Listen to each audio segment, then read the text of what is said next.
Fire Radio. What's up, everybody? Welcome to another episode of the Size Up by National Fire Radio, where what you do off the job matters. And, I may have said this before, I may not, who knows, but I never really planned what my little intro talk, chatty pip time is going to be. I just kind of, I shouldn't say I never really plan it, but maybe 3 seconds before my guest comes on, I'm like, what should I talk about today before I do my little intro? And it usually changes every time anyway and has something to do with my life. And maybe today I don't have anything to talk about. That's why I'm like, let me tell this story just to drag out some time here and make the show a little longer. But no, I think my point of kind of saying this is, and I said this to my guest today before we started, is, the biggest compliment that I get as a podcast host about this show and just my being, whatever you want to call it, my interviewing style, whatever. I have no idea what to call it. I should take a class about podcasts, and maybe I can learn what all these things are called. But is just these authentic, genuine conversations between two people. The majority of my guests are emergency services providers, so we always have that kind of connection, which is good. But I just feel like I just like talking to people genuinely about what they have going on, what I have going on today. Like how I'm getting a lumber order right now for a deck that we're finally fixing in our house that, supposed to be here Saturday, but the guy only left 6 things instead of 11 things. And all the other things, the 5 things went back to the warehouse and they called me like it was my fault. What are you talking about? Anyway, beyond all that, but that's also life, right? And I think that's a lot about what I like to keep the size up about is just people's lives in general, kind of the road that they're on, because I talk about my own road a lot of kind of how, I got here with all the 8 million things I've done in the world outside of being my own self. And that's what my guest and I were talking about right before this. And of course, I had to stop him because I'm like, we're losing podcast gold. We can't just talk about this because it's not going to look authentic if I already have all the answers that you're going into it. So enough about me. From Foundation Fortified, Josh Grandinetti, right? Is that the right Italian pronunciation of your last name? No, it's Grandinetti. It helps to kind of do the finger motions, kind of helps to talk with your Do the hands, rolls as you get it. Yeah. Grandinetti. That's good. I Yeah, could get it for a little Grandinetti. yeah, very Italian. So how are you this morning, man? I'm good, man. Thanks for having me on. I'm excited to talk to you and your listeners about, kind of what I'm up to in the fire service world and what Foundation Fortified is. So let's get to it. What is this? It's cool. What is this little figurine you have behind you? Is that Ted Lasso? My doll? It is Ted Yeah. Lasso. Yeah, it's my Ted Lasso doll. My Ted That's Lasso. cool. It's an action figure. I'm sorry, but it's not a doll. It's an action figure in a box. Sorry, action figure. That's Someone, right. someone actually asked me once if it was a Barbie doll. Because I guess the way the camera was, you could only kind of see maybe like that or where I was sitting. And they're I like, see. "Do you have a Barbie doll behind you?" If wait, can I move the camera? Because Roy Kent is right next to it. There's a Okay, I I see can that. grab him. There's a pop. There's a pop of Roy It's a Kent pop there Kent. without the light. Because I mean, are you a Ted Lasso fan? It I am says a Ted Ted Lasso Lasso, fan. but Yeah, let's go. absolutely. Then let's talk. Right now, let's talk about Ted Lasso. Listen, I don't care who this guy is, where he's from, or any of the things he has going on. You mentioned Ted Lasso. We're going down that road. How did you discover Ted Lasso? I would like to know. It might have just been a couple people throughout, I think my parents mentioned it to me. I think somebody at the fire station mentioned it to me. And then it was just being advertised to us, via whatever streaming network we were using. And so we just clicked play and loved the first season. Absolutely loved the first season. It Oh, was completely original storytelling, which is so hard to find anymore. Just a totally original story from the ground up. It was really cool. It was a lot of fun. it was so great. I mean, okay, I love every season. I love every episode. I can deep dive anyone you would like to because I've probably watched it like 5 times total now. But I have an interesting kind of like Ted Lasso, beginning story, I guess, was it was during the pandemic at some point in the pandemic. And Mrs. Pip was like, you have to watch this show. You'll love it. Cause I'm a football fan, a soccer fan, of Mhm. sorts. And she's like, you're going to love it. Like Jason Sudeikis is amazing. It's just perfect for you. And I'm like, what are you talking about? Like you watch the show on Apple TV, like about soccer, like, and a coach and a team in England. I was like, come on, nothing about soccer. You make fun of me for watching it. There's no way this show is going to be good. Like, you have no taste in TV. Like, I just kind of was like, because I guess I was a pretty like salty pandemic day, let's say, for me or whatever it was, right? And I'm like, whatever, I'll watch it with you. And it was because they only did the Apple TV only does one episode a week, and maybe it was like episode 4 or 5. And so I sat down and watched it with her, and was just like, can we watch episode 1 right now? Let's watch it. And we binged those first episodes, and I'm like, I want more. I need to know what happens. He Yeah, doesn't know what all sides is. my wife and I will completely like avoid diving into a season of an episode until it's just all out there. Like Oh, that's it's a one binge. thing. Yeah, you're a Yeah, that's binger. the one thing we've learned with everything anymore is I couldn't go back to the days where you're waiting for every week for an episode to run through. I couldn't do it. Uh, So it's interesting you mentioned that, though, because we just, my wife and my older son Finn and I, we just binged Love on the Spectrum season 3 on Netflix, mm, and my my oldest son is 14, and he was like, I really wish they would do this like week by week, because we also watch, my son and I watch Survivor, and like he's like, I like waiting. Where there was a time where all he knew was binging, but believe it or not, this kid who was a total kid of this era is like, no, I wish. He's like, it's over now. We have nothing to look yeah, forward to. We know what happened to the characters, yeah. or the folks on the show, and I'm kind of like, I see your point, bud, but I do like There's binging too. there's some truth to that though too, because I remember being a kid. You would watch whatever show was hot in America or whatever, and then you'd go to your either school for me in that case, or like my parents would go to work, and you'd kind of talk to your coworkers about it, and everybody knew where each other was in the series. Like these days, I don't know what I can say about a show, what I can't say. Who's seen season 8, who's seen season like episode 4. And you gotta kind of always keep your mouth shut. You can't talk about anything. Here we are complaining about our problems I of know, our I know. problems, Yeah. firehouse problems. I don't have the well, actually, none of us have the ability now to see season 3 of Yellow Jackets, but we kind of do have an ability to see it. And I'm like, I can't do it. If I watch it without Tracy, it's like it'll be the end of my Oh marriage. yeah. I Oh was like, yeah. I forbid you from watching this while I'm in the firehouse. You can watch it on days that I'm off, but not while I'm here. Not until we can get on the same page.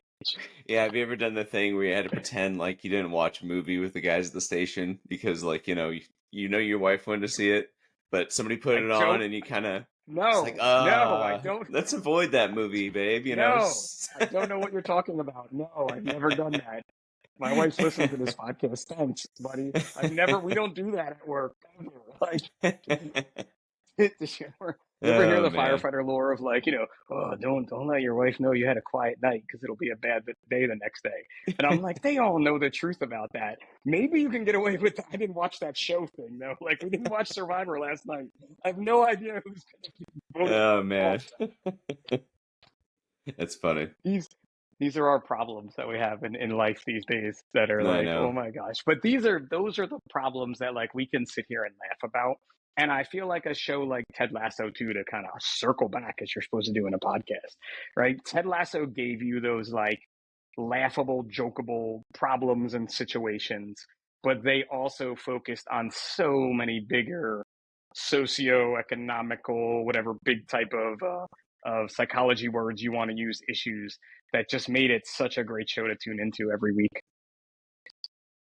Yeah, I think one of the things that made the show so, almost addictive was just how kind-hearted it was and how genuine, each character just kind of was throughout their lives. And it was, you didn't really feel any of the push and pull of, um, no one was out there for nefarious reasons. It was just kind of a pure-hearted way of getting together in a team. And like Ted Lasso's character was so just original, just completely different than anything I'd ever seen before. And he was just able to go in there and, create a positive environment. I thought that was really, really cool show. And so they took what's his name and made him this evil coach.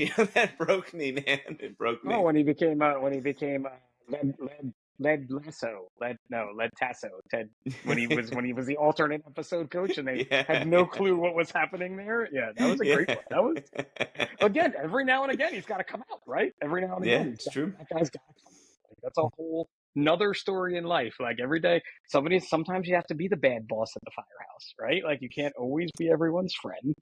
You need that alternate to come out a little bit. But I did love it. I'm excited. There's a season 4 coming out. I'm a little worried about what could happen with it, but it seems like they're going to kind of go in it's a new team. So we're not going to try to change, like, we're not going to try to build off of what we've already done. We're going to kind of start Mm, again and have some cameos and things like that. So I think will be fun for sure. right on. And you could do so just to, if you really, for my listeners out there, if you go back into, so this is episode 100 and something, but I want to say like episode 6 or 8. There's 2 early on episodes where we talk about Ted Lasso specifically for the whole episode because I was just so into Ted Lasso at the time, and I had friends. One is with a friend of mine from the fitness world, and we really talk about the show and life and things. Another is with 2 great firefighter friends who were both officers at the time. And we talk about like firehouse leadership based off of Ted Lasso. So feel free to go back, jump into whatever number episodes those are. I can't go back, but Yeah, they're I'll have early to on check it ones. out. So, I'll have to check it out for sure. all right. Well, any other questions? I also have a Jaws Lego behind me that my son and I built. So, if you want to talk about Jaws, we can get into that. You know, just my life. But really, this episode is about you. So, Josh, tell us. I like to give everybody a little bit of backstory, and I always like to start it with like, what got you into the fire service? Like, how did you kind of get into this crazy world we both work in? Yeah, man. So, my story is pretty unexciting, to be honest. I was going to community college, and I was going to try to be a neuroscientist. I wanted to study the brain. I wanted to study the human mind, and I took a course that was just a first aid and CPR course they were holding over the weekend. And the instructor of that course was a Tempe firefighter. She was a local firefighter. And just over the course of those 2 days, I just found her to be the most know-how individual I'd ever met. If there was a problem, she could solve it. And she was just really vibrant and really full of life and very interesting. And I was just taken aback by who she was as a person. And I assumed the career had something to do with it. So I just dropped all my aspirations for being a neuroscientist and dove head right into firefighting world, and really haven't looked back ever since, man. But that was it. It was that simple. Just the influence of another person. I mean, little did you know that, you were going to be like a neuroscientist in the firehouse because, like, sitting there and listening to all of us talking how our brains work, it may as well be neuroscience, trying to just Yeah. figure it all out, in my opinion. At least in the dark sciences, like Yeah. the In the dark dark minds, arts. the Yes. dark arts. Like, what did you just say? Like, hold on a minute. Yeah. Hold on.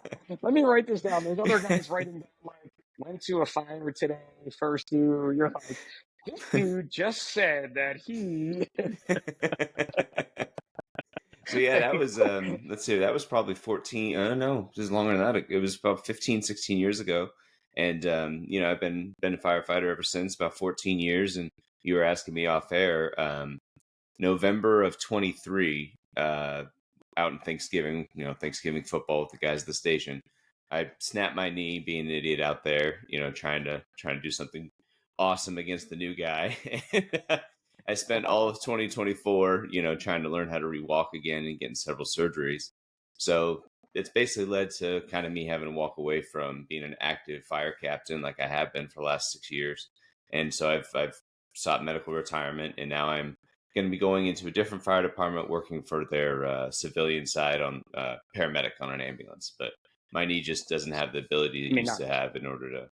Yeah, I mean, it's not the worst thing in the world. I mean, I got a year to connect with my family. I got a year to, uh, first of all, going from a state where you just can't walk for 3 months, and just graduate, just being able to walk is something that's so fortunate after everything that I've been through. But it was just time to have to walk away from the red helmet and embrace a different chapter. But um, I'm just very fortunate that I've gotten the medical care that I've gotten through it. And at the end of the day, it's just a small speed bump in life. A lot of other people are facing much more difficult circumstances than a knee injury. So, So that outlook too, right? Like a knee injury, it's a small speed bump. I always used to when I would talk about fitness, I'd always say like there's speed bumps to fitness and there's hurdles to fitness, right? mhm, A speed bump to fitness is like, oh, it's drizzling a little bit out. I'm not gonna go to the gym today, or like, oh, I have a flat tire, but you could still work at home.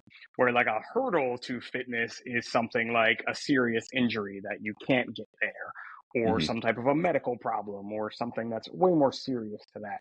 So even for you to take, a serious knee injury and just look at it in that type of a speed bump way and how am I going to redirect my life's trajectory through this, that's a big part of who you are. And I think kind of what you have going on with Foundation Fortified too, and that overall sense. And it's definitely something we don't teach in society enough, mhm. that like everything is not the end, and even when something is a hurdle, let's say, we can still get over that hurdle. It's just not going to happen in the time we want.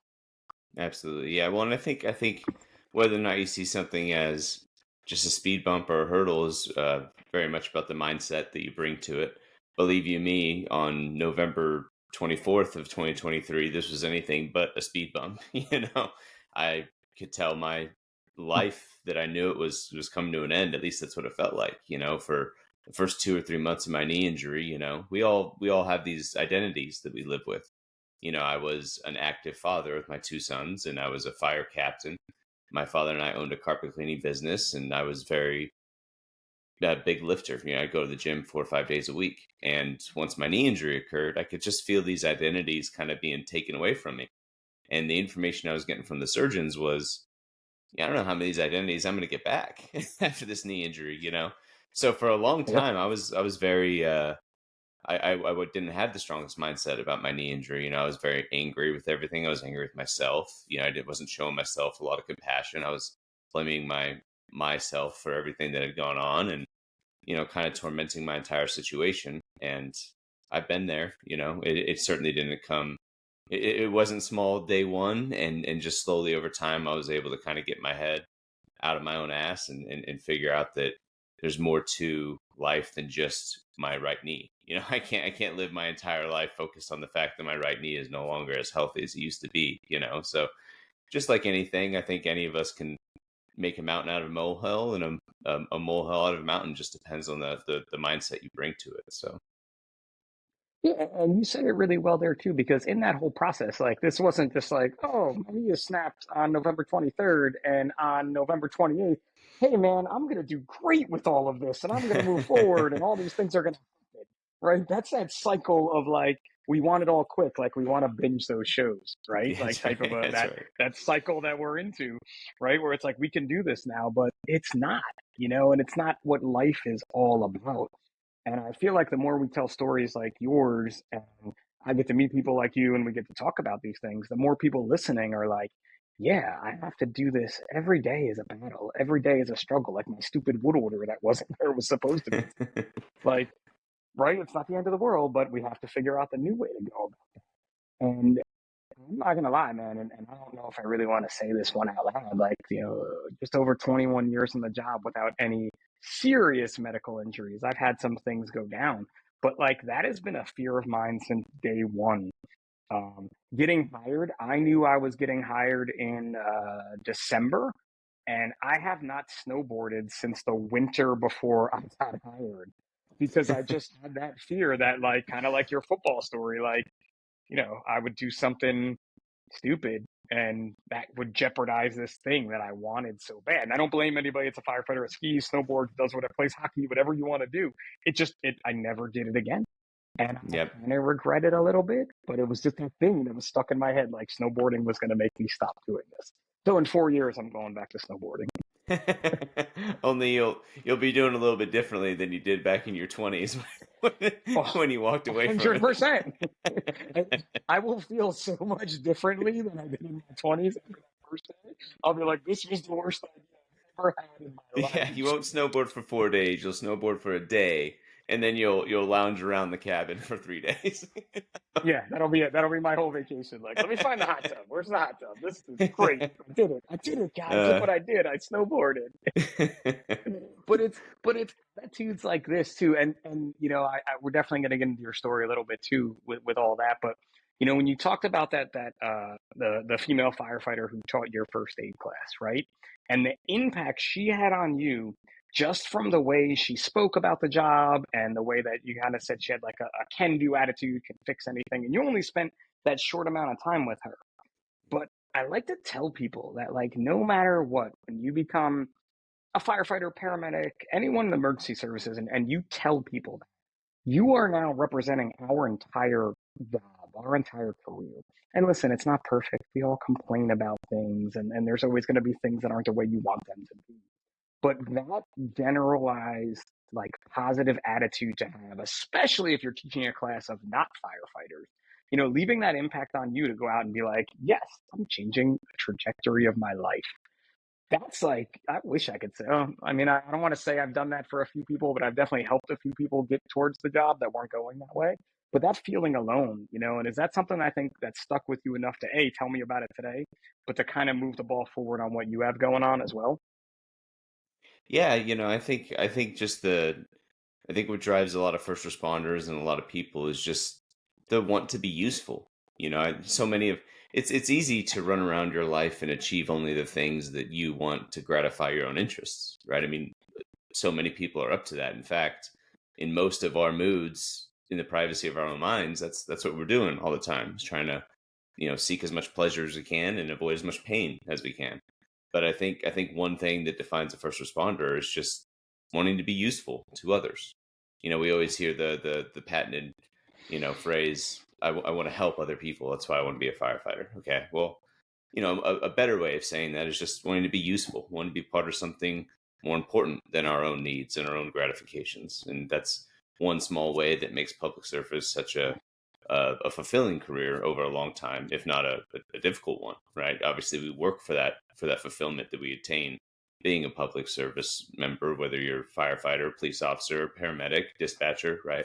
But just being useful to our communities and being useful for others, I think, is a big motivating factor for so many of us. So Well, I like that too, as like a kind of a transition, because I do say be helpful and like we're all helpers in what we do and things. But, when you have that help term in there, I think of more of that help term as like, when you're dragging somebody out of a burning mhm. building, or you're, doing the job that we all know isn't be every day unless you're Oliver Chicago on Rescue Fire. 911. Yeah, Chicago Fire or 911, Oliver Stark, my good buddy there. Like he saves more people in one season than I have in my whole career. I'm like, how do you do this, man? It was a cruise liner. I was like, cruise liner. I want to go like always, right?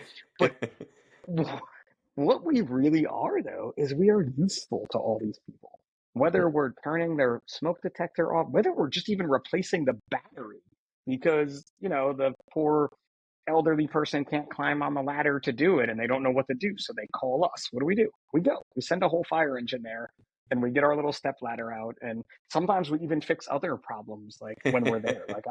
Right? I know for a Oh fact, yeah. I've been on crews where like we did some framing work, we fixed the light, we changed some light bulbs, we did things that were just like, yeah, we're here. We may as well we'll just get it done for you because we're being useful Let to me them. move these boxes around so I don't get a fall injury tomorrow. You know Yeah, what I mean? right? Because you Let me organize your 100%. kitchen.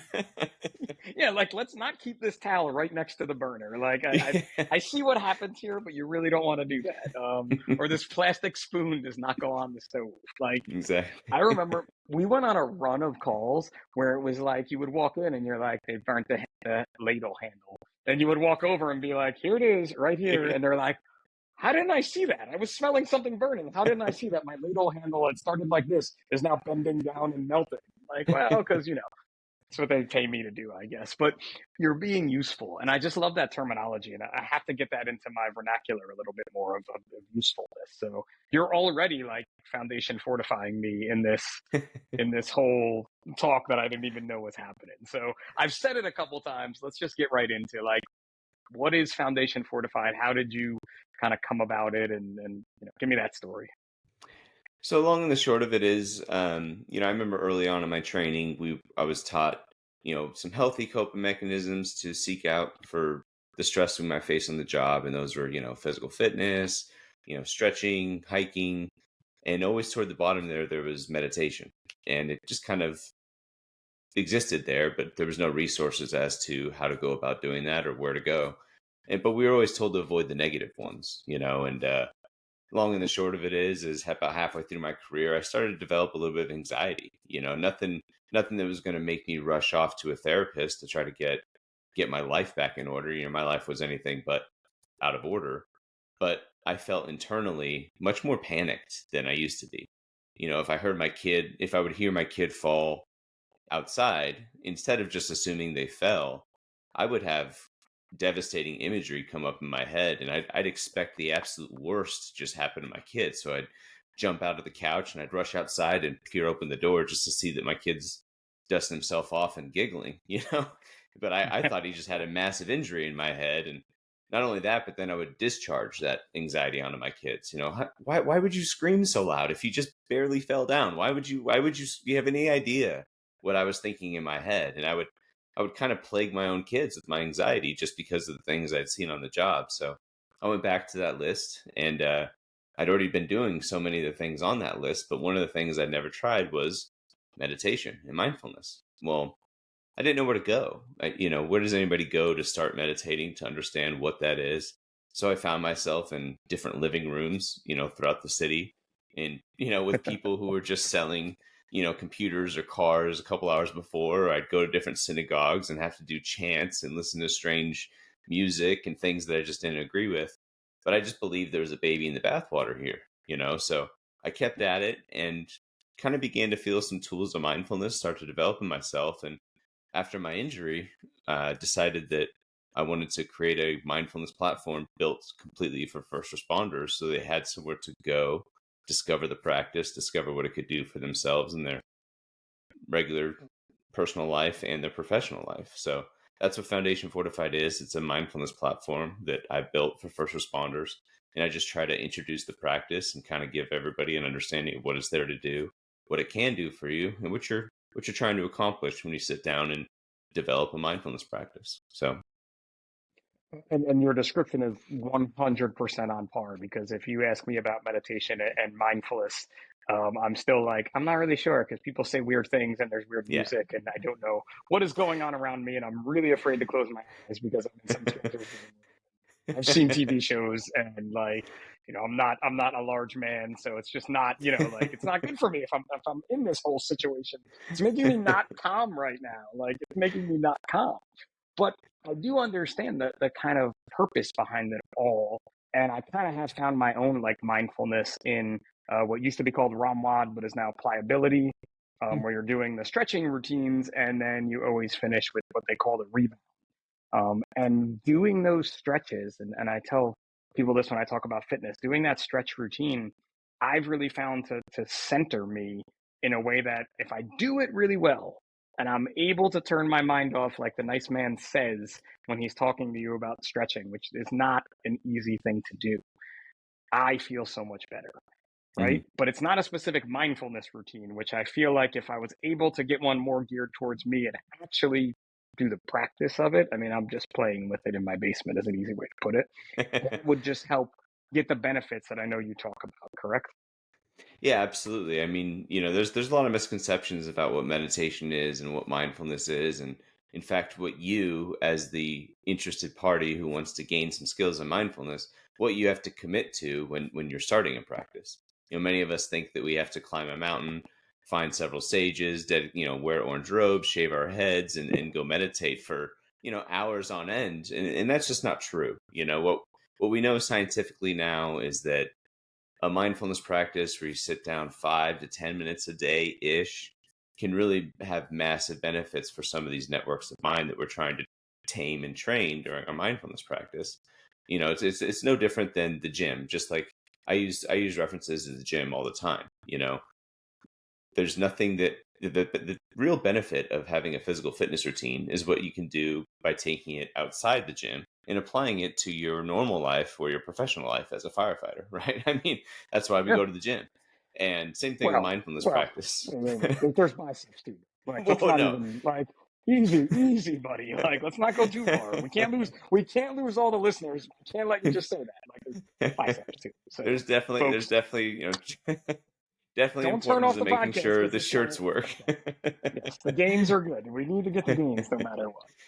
But you're But there's 100% correct. That time that's in there, and I didn't even know this. Like, and I'm gonna guess because it sounds like you've always been into physical fitness as well. But like, even when I was training for the job, I was on the job for maybe 5 or 6 years when I realized how important my workouts were to my mental health and well-being, on top of just being able to perform the job better, but being able to cope with some of the things because I was just letting it out.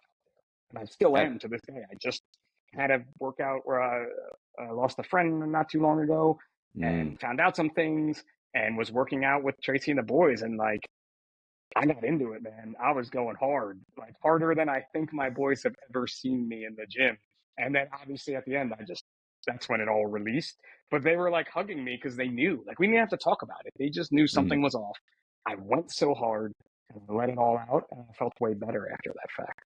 Um, oh, and I think that's a big part of it, right? At least for me, that I know that works. absolutely. Well, I'm definitely sorry to hear about your loss there. But you said something there that's very true. The same way that physical fitness, when we go to exercise at the gym, the primary goal that we're trying to achieve there is better physical endurance, better physical health and strength. And there are some mental benefits that come with that practice. But those are all downstream effects, really, in the long run. We go to the gym to exercise your heart and your muscles, right? And there's nothing wrong with having downstream effects of mental wellness for your mind. But kind of the same is true for mindfulness practice, where you're going there to actually train the mind and how you relate to yourself, you relate to your emotions, your thoughts, your ideas, and that there are downstream effects for your physical health as well, lowering the blood pressure. It can have effects for your sleep. It can have effects for your overall metabolism, things like this. But those are very much more downstream as opposed to the main benefits we're trying to get here, which is really just training your mind. So many of us have our minds kind of operating us. This is why we lose our minds when we are sitting in traffic. Your mind is frustrated to the degree that you can't go achieve whatever goal you have in the moment, and your complete day is being interrupted by your mind throwing a tantrum. And you and anybody around you is now the victim of your mind's brainstorm frustration. And we can actually train our minds against this kind of behavior for not only traffic but difficult scenes that we run on as first responders, difficult conversations we have to have with people that we love, on just everyday anxiety, everyday depression, post traumatic stress, things that we all cope with to some degree or another in this field. Mindfulness practice is a great way to come to the cushion and discover your own mind in a way that you can then begin to make decisions that are going to be more optimal for your future, rather than letting your minds kind of constantly run you and your day by its own inner workings. Does that make any sense?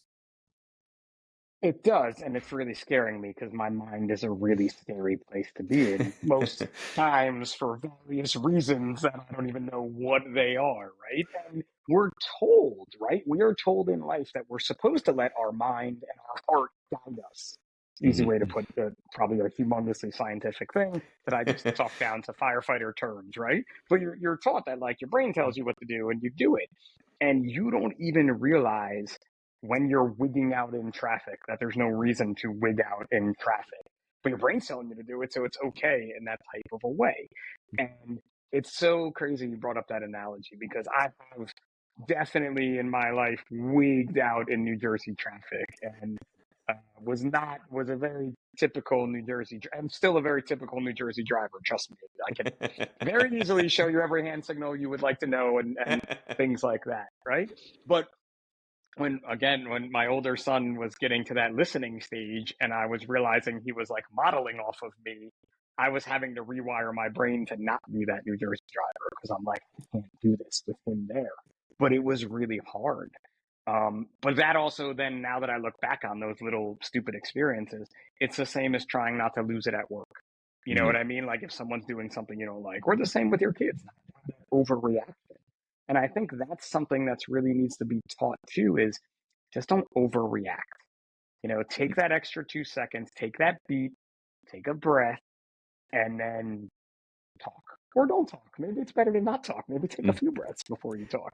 But I feel like what I've learned about mindfulness, that's kind of a stupidly simple way to explain it. Not even close. Yeah, no, no, that's good. I'll pull in that thread for sure.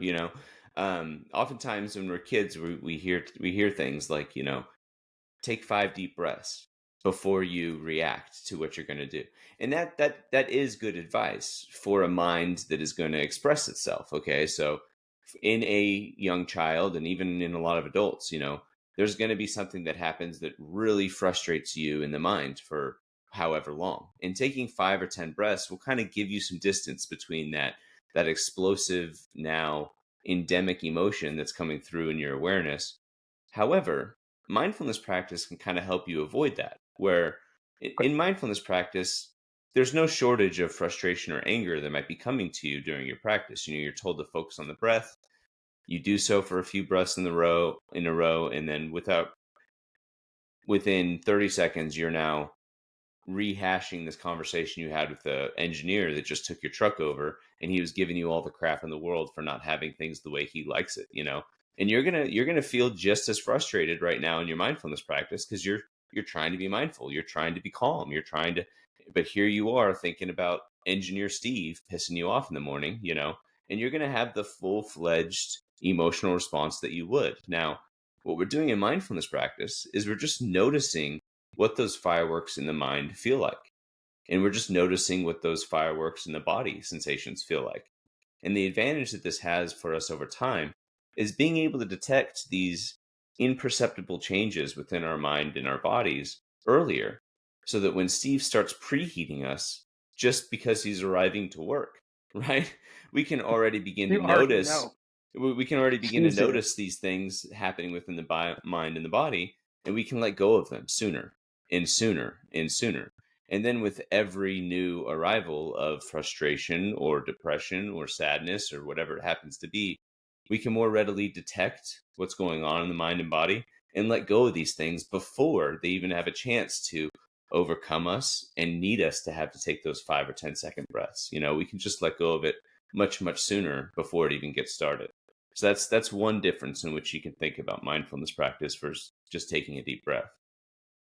And two, is that something that you had said to me, you typed to me earlier about it's prevention versus reaction? So is that kind of the road you're going down with that? Like all these mindfulness tips that you're putting out there for us as emergency responders is all in prevention because we are very reactive with health and wellness in the fire service.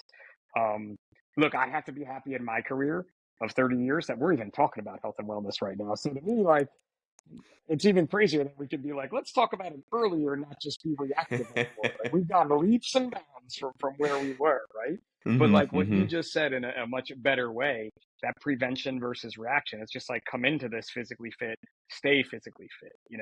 Recruit PT isn't for punishment and beating people down. It's to prepare their bodies for this rigorous 25, 30-year career they're about to have. Same type of theory here, right? Yeah, I'm so glad you said that, because physical fitness has so much been a reference point to me between mindfulness practice. Because just like you said earlier, I've always been into physical fitness. It's always been a big part of who I am. Um, and there's a lot in common between the two practices. Now, just like you said, call it what, 1940s, 1950s, firefighters, cops were all dying of cardiac diseases. It was just endless cardiac events that were causing our public servants to keel over and have issues.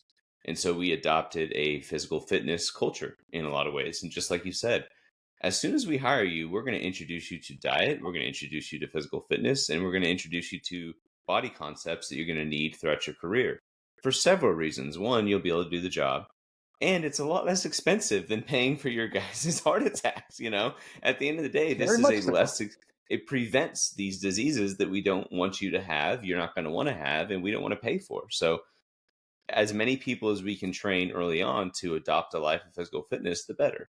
And I just think the same is now true for the mind.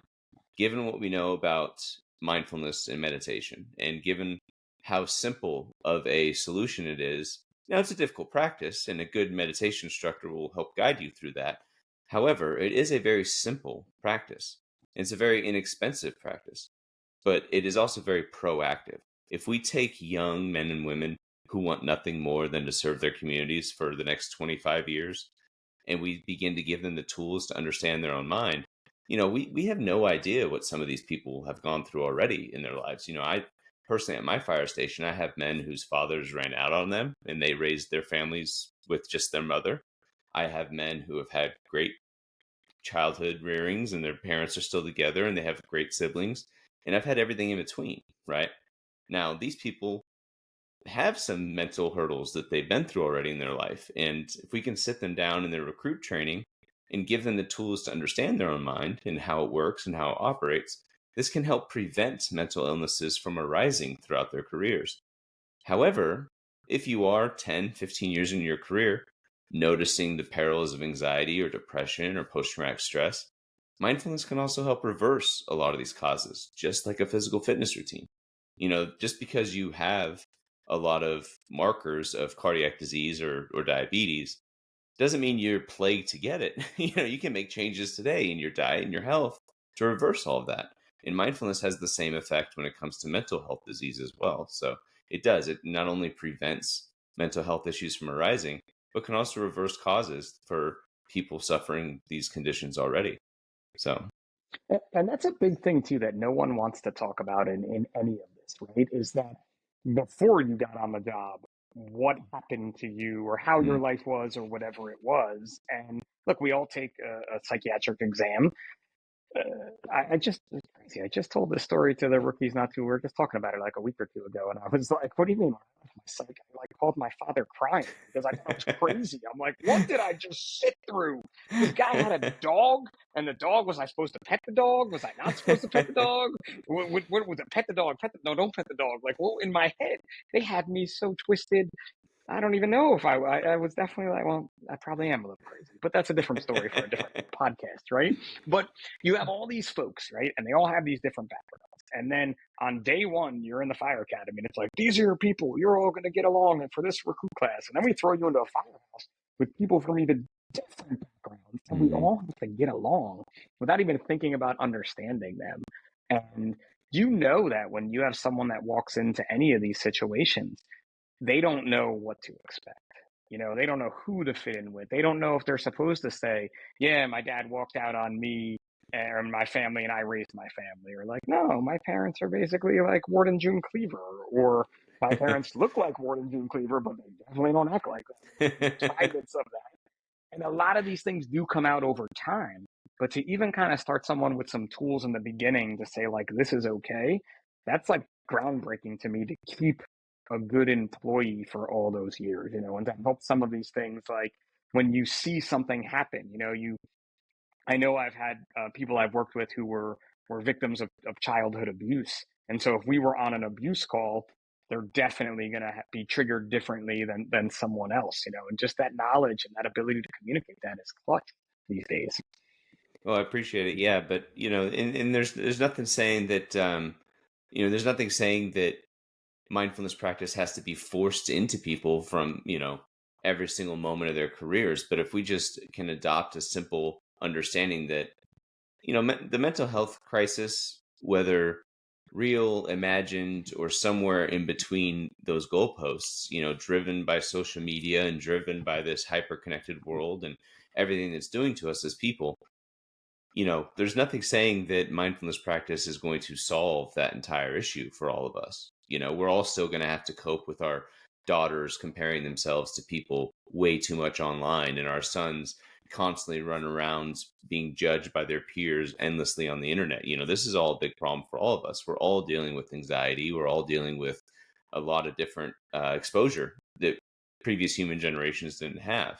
So there's a lot to make people feel less than anymore, or that even as a first responder, somebody who's active in their community trying to do the best job they can to protect and serve, even your life isn't good enough anymore because there's just too much exposure to everybody else's situation.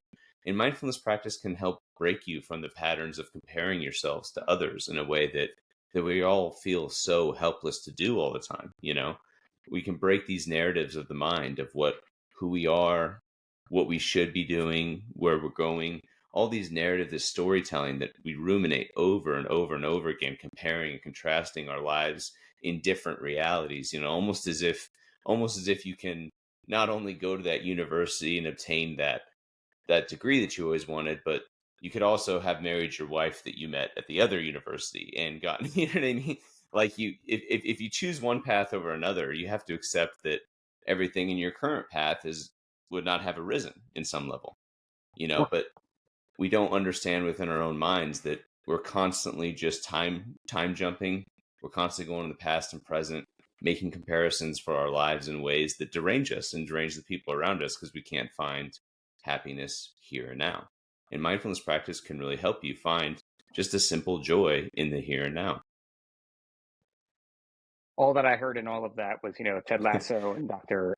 Sharon fixing everyone on the team because, oh my God, they all had some type of a problem that was different but really mattered to make them a cohesive team. And that's all I heard you say right there through all that. So if you didn't watch Ted Lasso, tune into about season 3 when they bring her in, and, then your mind is blown. They're like, oh my God, this guy's been Then struggling the that whole was the time. best reference ever. Right, but right, isn't that it? Like, and again, I can use Ted Lasso references all day, but we are all struggling, man. Every day is that struggle. And I feel like, again, especially on the latter end of my career here, you know every tool we can put in our toolbox, it's just like being on the truck, in the rescue truck. Like, every new tool we get on the rescue truck is just one more way to be useful to more people. Having a battery tool that we can bring anywhere, but a backup with an electric tool in case we need that. Those types of a thing, that to use, emergency services terms here. But that's it. And mindfulness is just another tool. It's just like fitness. I don't care how you fitness however you want to. I just want you to fitness. That's really what matters. Like, the fitness like a firefighter, because you are a firefighter. Just fitness. And then same type of thing with this, and I love it because you're making my brain think of all these things that maybe I did some things right and maybe I've done some things wrong in my life when Well, it comes to mindfulness. you mentioned earlier how first responders can get on this treadmill in our lives a little bit. You referenced something in that domain, and I think something that explains that is called, I call it the responder feedback loop. From the moment you decide you want to be a first responder when you're 18, you begin training yourself to respond to the needs of others. When you get into your academy, you're constantly deploying yourself to train. When you get into your firehouses, your police stations, you're constantly putting down the thing that you're working on and you're responding to the needs of others. And this constant response within the mind kind of has a negative downturn 5-10 years after doing it. Is when you're always responding to in emergencies out there in the world, you kind of start to see emergencies everywhere, whether they don't exist or they do. So something that could be as simple as a blown tire for somebody that is not a firefighter. I've seen firefighters lose their minds over getting a flat tire on the way home from work because this has just become the most current emergency for them. And now they're deploying all their resources of being a first responder over the last 10 years into this damn tire, as if it's like the end of the world. And it just becomes from the constant putting down and responding, putting down and responding, putting down, responding. And neurons that fire together just tend to wire together. This is part of the reason why anxiety and depression and post-traumatic stress is just so common within our field, is we're just always responding to the needs of others. And that's it, right? Dude, I love it because we're always out there trying to fix every problem because that's what we do. I'm a Mm. helper. It's like I said before, I'm a hero, I'm a firefighter. You didn't know that? Like, look, there's a medal on my wall right back there for my hero tattoos, right? Like, every day is that, isn't it? But Mhm. it's a big deal in your career when you can learn that, like, everything is not an emergency and everything is not your emergency. And the internet did not help us with that because now we see so much more and we can reach out there so much more. And even prior to coming on air, we were talking a little bit about, becoming a 501c3 and Mm. kind of growing. But it was something that with 555 Fitness that, like, my wife had to take me down a peg or two because she's like, this is all of these little things that are coming to you are not emergencies that you need to stop driving and return an email right this second. Like, it's not your emergency. This is not an emergency. And it's a big deal to learn that. And I think, just using 555 as my reference, but as an emergency provider, I've seen people go so many different routes, whether it's in their side business, their marriage, how you kind of said about your kids screaming outside and you thinking, like, the worst, and there they are. Like, let me rub some Hmm. dirt on this thing. Like the actual goal that you want them to be, but it's your emergency. Hmm. So Hmm. Yeah, with absolutely. mindfulness practices, you can, I'm not saying prevent all of those to happen, but it's giving you tools for your toolbox, right? Is to go back to that initial analogy. Yeah, yeah, no, I think what you said is perfect there. I mean, it doesn't have to be that you lose your mind on a tire or a 501(c)(3) that you're building. The key takeaway is just to recognize when we're always firing these modalities in the mind to respond to the needs of others, respond to emergencies, you just tend to invent some for yourself. And a firefighter who could be completely cool, calm, and collected on a multi-vehicle car accident with ejections, and just go through that entire real emergency situation with cool, calm, and collected class, to go home and get frustrated because the microwave isn't working, and like derange Yeah. your experience. Something between these two juxtapositions is strange. Why can we be so cool, calm, and collected over here, but the smaller things in our lives we can barely cope. There's got to be something within the mind that is changing the experience in a way that we can sit down, observe, and detect a little bit better through mindfulness practice, so we don't have these major mood swings within our lives. I love it. I love it. Hopefully, my wife doesn't listen to this because she's going to be like, "See, you have mood swings, and Josh said it on your podcast. So it's you." It's still no. Again, I do feel as I mean, I still we all are always going to, and I feel like the more I learn about different things, and the older I get, and the more I experience different things, the better I can control them. Because too, as you know, like being a captain, as you promote, the problems change, Oh and yeah. even though the job tends to get smaller into what you're doing. I drive a much smaller vehicle when I'm on the Chiefs car, but that job is the biggest stressor I've ever felt in my life. And we could not even go on a call, and it's stressful. So you have all of that, but you're kind of learning that. And I'm happy that I've been fortunate enough to experience a lot of different healthy options to doing this. And this is just another one. So I did check out Foundation Fortified, but let everybody know kind of where to find you and what they're going to find from you. And I know you have some stuff coming up, so what to look forward to what you have there too. Yeah, man. So you can find me on Facebook and Instagram are kind of the two platforms that I dabble the most, just both under Foundation Fortified.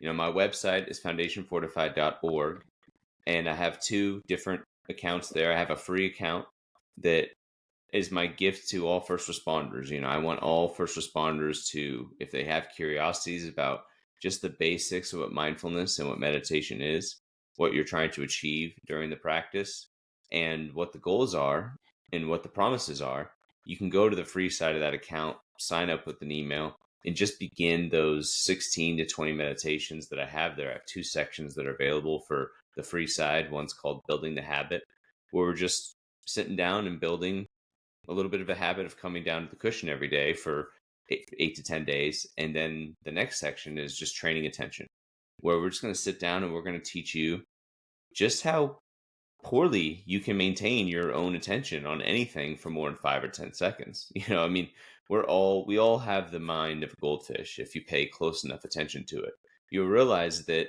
you can't keep your focus on anything for more than a few seconds at a time. And social media hasn't helped any of that. When we just video scroll for hours on end, not realizing that it's been, what, 20, 30 minutes, you just sat down and now 30 minutes have gone by because you've just been investing in brain And rot for forever. you've learned nothing in that time Nothing. frame. Yeah, You've we've actually all been there. forgotten more, and you've forgotten more in that time frame than you've learned.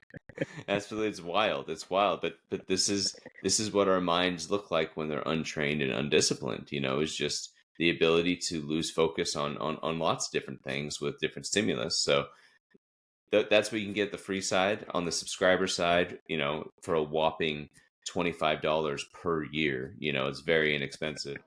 I'm not very money motivated. I just have a little bit of cost, so I have the rest of the sections behind a paywall there, that if you enjoyed what you did on the free side and wanted to dive in a little bit more into what meditation is and kind of start an actual mindfulness practice for yourself, driven by a first responder, that's what you can get on the subscriber side. So It's unique that you said that, because if you didn't, I was gonna blow you up and be like, he does have a pay side, but it's really not that much money. Like you can Yeah. like this one, because again, I compare a lot of things to the fitness world, but like, there are things that cost so much money in the fitness world that you're just like, no, there's got to be something to this. There's Mm. also things that cost a little bit of money that you're like, nah, this is probably not good either. But when you look at like a practice like this that you can do, like it's a very nominal fee. Like if it's something you're interested in. No, I appreciate it. I guess that's part of how I see it too. Is doctors, surgeons, and medications are all very expensive, but a $25 monthly membership to a gym, some healthy food to cook up every night with my wife and my kids is actually a lot less expensive emotionally, cognitively, financially in the long run than doctors, surgeons, and that whole situation when it comes to physical fitness. And I feel like the same is true with mental health or mental wellness. And mindfulness is just a subtle skill, subtle practice that hopefully you can just pick up, take on, and help navigate through not only your emotional landscape, but your thoughts and who you are as an individual, where you're going. So that's why it's so inexpensive. I'm not money motivated, but I do believe that it's important, and there's a little bit of cost running a business. So I at least want to cover There's a some of that. little bit of cost. The internet is not free. It's free to look at things. It's not free to publicize them. I can No, tell it's you all not. that much for sure. And it's cost even more if you really want to publicize it, because they figured out that one.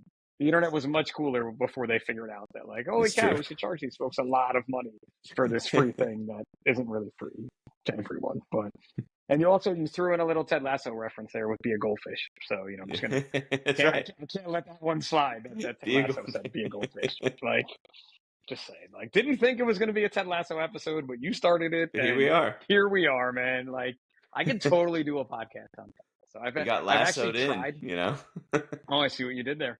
I've tried to get myself on Ted Lasso podcasts of like reaching out, but no one seems to like me. So none of the Ted Lasso. I guess I'm not Ted Lasso enough for them. Like, Maybe need a couple more of those action figures. there could be, yes, some more action figures like a Jamie Tart or a Sam, or like, yeah, I'll be looking. Christmas is coming, and the kids will take care of me because they know what I love. Dude, I got jerseys, I got pins. I'm all That's over the cool. place with sure, my action figure. Well, you said Barbie doll. I'm like, for real, bro? A Barbie doll? Like, I don't think there's Dang anything it. wrong with it if you have Barbie dolls, but that's Ted Lasso. He's an action figure. That's funny. Are you ready for the size of 10, my friend? Yeah, let's do it. Awesome, man. Number one, what is it for you? Beach or mountains?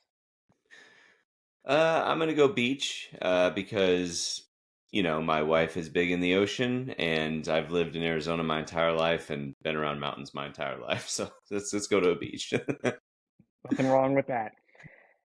How about it for you? I'm going to go with the three-parter here. Is it a night out? Is it a night in? Or is it like an afternoon day drinking type affair these days for you? What's your preference? Let's say night in. I'll go night in. My kids are 10 and 12, and there are far less nights ahead of me where they're going to be under my roof wanting to spend time with just me and my wife, Your not with story. their friends. So those nights, with any wisdom ahead of me, I know there's fewer of those ahead of me than there are behind me. So I'm just trying to lap up as much of them as I can now. So Yeah, the high school freshman is, he's getting to that stage. We do get those nights every now and again, but more of it's like, can you pick me up at 1:30 in the morning at my friend's house? And I'm like, no, let's go with midnight because there's no way hmm I'm staying awake that long. So how about a movie everybody needs to see? it's a good one. It's a good one. I'm gonna go with Palm Springs. It's an Andy Samberg movie. It's a comedy. Um, Hmm, if you have any fans out there that are Groundhog's Day fans, it's a okay. similar movie as to the same premise of Groundhog's Day. Only the difference between the two movies is where Bill Murray was alone in that time warp.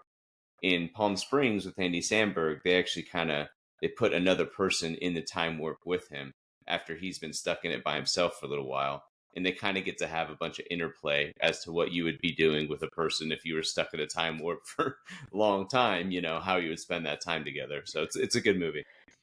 All right. I've never seen it, which It never. I don't even. I think I've heard of it, but like it's very rare I get stumped on a movie question. That's why I threw it in there. So now I'm excited.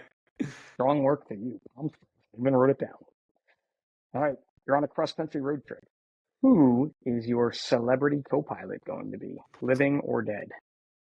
Christopher Hitchens. I'm gonna go Christopher Hitchens. If anybody's familiar with Christopher Hitchens, he was a journalist. Can't remember where he was from. It's gonna embarrass me once I but he wrote a lot of books criticizing many, many, many parts of our culture. And he's just a very, very intelligent person that I think would have been a lot of fun to pick his brain for a long time. So Christopher Hitchens would be the answer there. Stumped me again, bro. It's another one, man. This is like this episode is just getting deep now. This is what we do the size up 10. Someone else I've never heard of, so more research to do. The next thing I know, I'll be like doing mindfulness practices in my research because this is like Right Jedi mind trick shit happening right here. I feel like now it's just like I was gonna compliment you at one point at the end here on your voice just being like a good calming voice when you talk, and like I can see myself getting put into the kind of the right mindset type of a thing. But now I'm like, this dude is really Jedi mind tricking me with the voice. Movies I've never heard of. Something's gonna happen here. I don't know what it is, but be prepared, folks. It'll be me meditating. Will be the next picture, and people will be like, "What the That'll hell?" be the Orange. next episode. Will just be dead silence for an hour. The mohawk will be gone, and I'll have a shaved head and orange robes, and you can all blame this dude from Arizona on it for sure. Do you make your bed every day? I do actually. I do actually. Um, I wouldn't say that I do. I would say that my wife ensures that both one of us gets around to it. Gotcha. But Good yeah, I answer. make my bed every day. I don't make my station bed every day. That I don't do. Oh, because did you work 48s?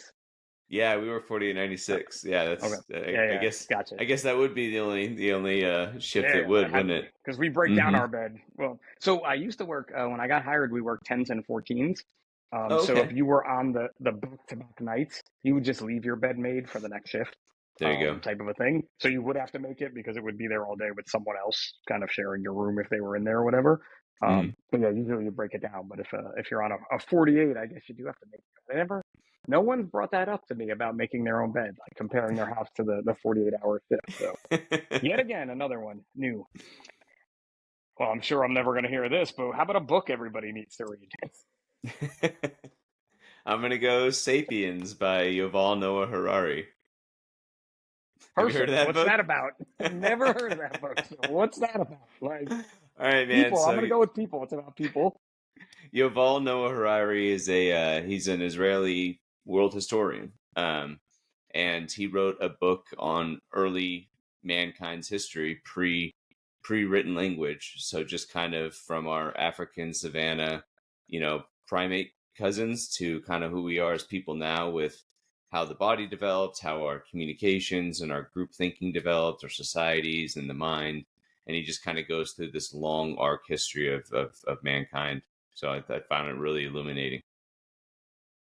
If you start talking at the firehouse kitchen table, did some people just walk out and leave because they were like, I don't even want to know what this guy's going to say next. I got to go. Like, I'm just curious. My own curiosity of being like Yeah, I get some people to staring. Like, walk what out did you at say? What did you say? What's he talking about now? Sapiens? Like, what? Where are we at? me. All right, a couple more questions about yourself here. Which one are you taking? Highways or back roads? Highways, give me there A to B. Give me A to B. My dad used to always tell me that there's no point in speeding. There's no point in buying a sports car. Everyone's got to go the same speed limit. And then he would always tell me that driving already beats the hell out of walking, and it's just a way to get from point A to point B. And I guess I have to agree with them. Just get me to where I need to go, and it beats the hell out of walking. So That is for sure. It beats the hell out of walking, but I can definitely get there faster if I drive faster. How about a bucket list place you would like to visit? Okay. Hmm. I think I'd like to go to Gettysburg at some point. As uninteresting of an answer as that might be, there's plenty of fascinating places to go, but I think Gettysburg would be a really powerful experience. So I think I'd like to go see that someday. For sure. And there are many interesting places to go, but that has a lot of history to it. You know, when Hmm. you can go to a place where things like that happen, then it's something you're interested in. I mean, of course, I think me and everyone else was like waiting to hear like a monastery somewhere, or the top of Mount Everest, or Bali, Pittsburgh. Go America, man. Let's go. A little bit of history in there. Like you're there. I'll take it. I have been there. It is a cool place. That's cool. I mean, I was much younger, but because it's not too far from where I am either, so it's easy to get there. All right, man. This could be a hard. Ooh, this could be a trigger one for you. So I don't know if I could ask it, but I will anyway because we're firefighters. But for you, is it football or football? I know you it's had the it's injury. We talked about Ted Lasso, like trigger yeah, warning. it's definitely football. I was born and raised in the American football tradition, man. So I definitely I played football when I was a younger kid. Didn't play any soccer. You know, tried to play some soccer when I was younger, right? Um, and yeah, I guess it would just be football, man. I'm a diehard LA Rams fan. So Oh, okay. There's another fun facts in this. Listen, this 10 brings out fun facts about everybody. So I go can LA imagine. Rams, like you're there. Like, sure. I didn't even know they started a team out there, but I guess they do. So there's that. Like, Yep. all right, man. Last one. And again, this I ask all my guests this, and everybody does give a great answer. But I feel like you've been doing this the whole episode. But what's the best advice you could give to your younger self? Hmm. I think the best advice I would give to my younger self at this point would just be to pay closer attention to all the details of your life, even the ones that might frustrate you today. You know, it hasn't escaped my attention that everything I was concerned about in my 20s has been solved. I mean, there's no lingering problems from my 20s that I'm currently dealing with as I approach 36. You know, but if I would just go back, you would have seen a very deranged 26-year-old kid because something stupid in a goal that he had at that time wasn't going the way he wanted it to. And I might have frustrated friends and family in the process of that. And just not to be so short-sighted with everything that you're focused on in your life. You know, I'll do it at some point this week. I obviously have some goals for my week that I would like to accomplish, and one or two of them might not be able to be accomplished the way I would like them to, or on the time scale that I would like them to. But that doesn't mean I have to completely derange my own experience in doing so. You know, so I would say probably just take life's pitfalls a little bit more of a less of a burden, because again, any problem that you're dealing with today or right now is just not going to be a problem most likely for you in 4 months time, let alone 4 years time. You know, so I would just say Hell take yeah. things more lightly. So I love it, man. My wife and I just talked the other night about like, as we approach the latter years of our 40s, let's call them, where we're at in those things. Like, I'm like, you remember what we thought was a problem when we bought that first house? Like, oh yeah. or she was actually, it all started because she was telling our sons how in our first house, I somehow got everything I wanted, like done to it type of a Uh-huh. thing. And I'm like, boys, do you even come close to believing what she's sewing right now? Like, please be smarter than this. She didn't let that happen. Like, this was not the way it worked. But we talked about like, the things that were problems to us then that like now I'm not even close, man. Not That's funny, even man. close to anything. Yep. Hmm. It was a good one, man, for sure. But listen, Josh, man, this has been a great conversation. I'm glad I got to learn more about Foundation Fortified. I'm definitely gonna check it out, and get into it a little bit more because I feel like you're putting some good stuff out there to help change things. So it's been an awesome chat, man. Thank you, man. Thanks for having me on. You know, I'm hoping to pen my first book here in the next 6 months. So if I ever get that off the ground, maybe I'll come back on and tell you what that book's about. So For sure, dude. I'm sure, and everyone that has listened to this podcast this long will agree. It's definitely going to be interesting because you've taken us on an interesting journey where we got really serious. We had lots of laughs, and again, like I said in the beginning, it's these authentic conversations that if we're having them, whether it's at work, outside of work, with our families, with strangers we meet on the internet, those types of things are just going to help us in life, one way or another. If I can take one small thing away from this, that's going to help me move forward. And that's what I keep hoping to do with the size up. But I do, as I always say at the end, need your help. So if you want to come on the show, if you have an interesting story, even if you have a story that that you think is boring and no one's going to want to hear, reach out to me anyway. Jump on. We can talk about action figures. We can talk about anything you like. It's not a big deal at all. So thanks again for joining me, Josh. Thanks to everybody out there for listening. I'm Pip for the Size Up by National Fire Radio, where what you do off the job matters.